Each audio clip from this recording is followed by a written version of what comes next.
السلام عليكم وبركاته.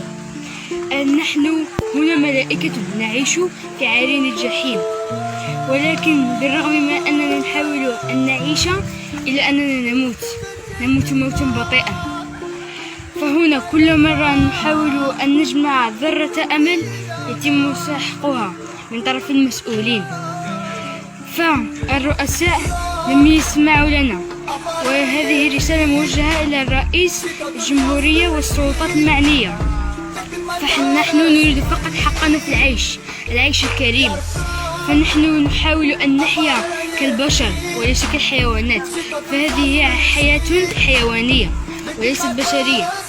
فقط نريد أن نعيش كرماء، نريد أن يكون على الأقل لنا بعض الشرف قبل أن نفنى. فنحن هنا لا يوجد لنا مكان لكي نستمتع أو نجلس مع أطفالنا صغار أو كبار. حتى الكبير هنا يخاف ليلا أو نهارا. فهنا الكبير إذا مشى يسقط، والصغير إذا مشى أيضا يسقط. الحياة تحاول إخضاعنا وأنتم معها، لكننا نحاول أن نعيش عيش الكرماء، وهذه حياتنا ليست لعبة لكي تلعبوا بها. فأنتم لو كنتم مكاننا فلو كنتم تعذبتم. نحن على الأقل نتحمل المشقة والإعياء الشديد، ولكن أنتم تعيشون في رفاء وتعيشون حياة الملايين.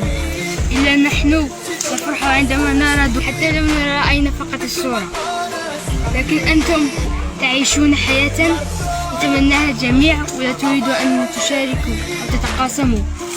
فنحن نموت، أنقذونا قبل أن يقضى علينا.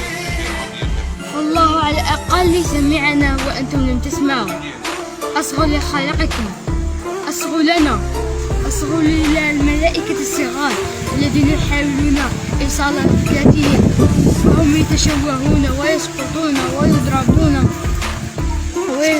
ويسخروا منهم حتى لو كانوا في الخارج أو في المدرسة أو حتى يلعبون مع أصدقائهم.